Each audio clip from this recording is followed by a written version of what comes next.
dari tim konsultan Best Farming membagi menjadi 3 SOP, ya, standar operasi prosedur. Jadi Bapak dan Ibu ketika menggunakan produk ini, kemudian memprospek petani cabai, misalkan hortikultura ya, komoditas cabai, ataupun petani tanaman pangan, baik padi maupun jagung dan lain-lain, yang paling utama, prinsip utamanya kita harus bisa menentukan, ya, menentukan mau menggunakan SOP yang mana.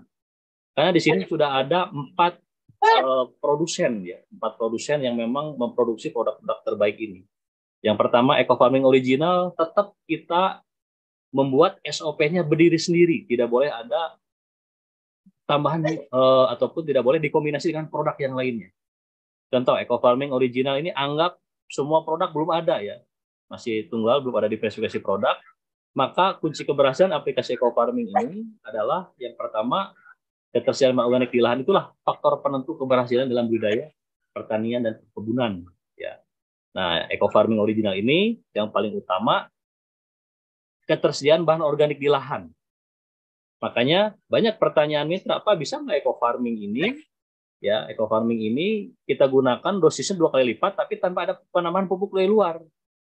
Nah, sering saya sampaikan produk Eco Farming Original, terutama nomor 1 yang kita bahas ini ibarat, ya, sering saya analogikan koki handal yang memiliki peralatan canggih yang siap untuk memasak di lahan. Nah, berarti dia sebagai subjek. Nah, yang dimasak di lahan itu adalah bahan organik. Makanya ketika Bapak dan Ibu ada yang menyimpulkan bahwa Eco Farming ini bisa meningkatkan produktivitas hasil, ya, 100% tanpa ada penambahan pupuk dari luar, maka kesimpulannya di situ ketersediaan bahan organik di lahan itu betul-betul ideal. Contoh, petani kentang di Sukabumi menggunakan Eco Farming 100% berhasil karena di situ ada bahan organik atau C organik di lahan. Bukan C organik yang ada pada pupuk ini, ya, karena itu beda cerita. C organik itu karbon organik, ya, bahan organik yang ada di kawasan tersebut. Nah, kemudian opsi kedua, jika ketersediaan bahan organik di lahan itu belum ideal atau tidak tersedia, maka 25-50% itu jangan dilepas dulu, ya. 25-50% NPK, kebutuhan NPK anorganik di luar jangan dilepas dulu, karena berdasarkan kajian-kajian baik itu di di Unpad, ya, kemudian di uji di pusat penelitian tebu juga atau gula pasir, itu rata-rata sama, ya.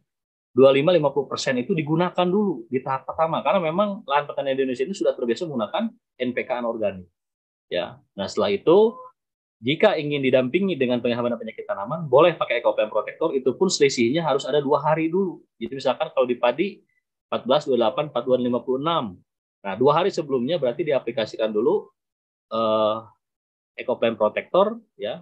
Jadi misalkan 14 berarti 12 hari, 12 HST-nya itu aplikasinya EPP. 28 berarti 26-nya diaplikasi itu EPP, ya.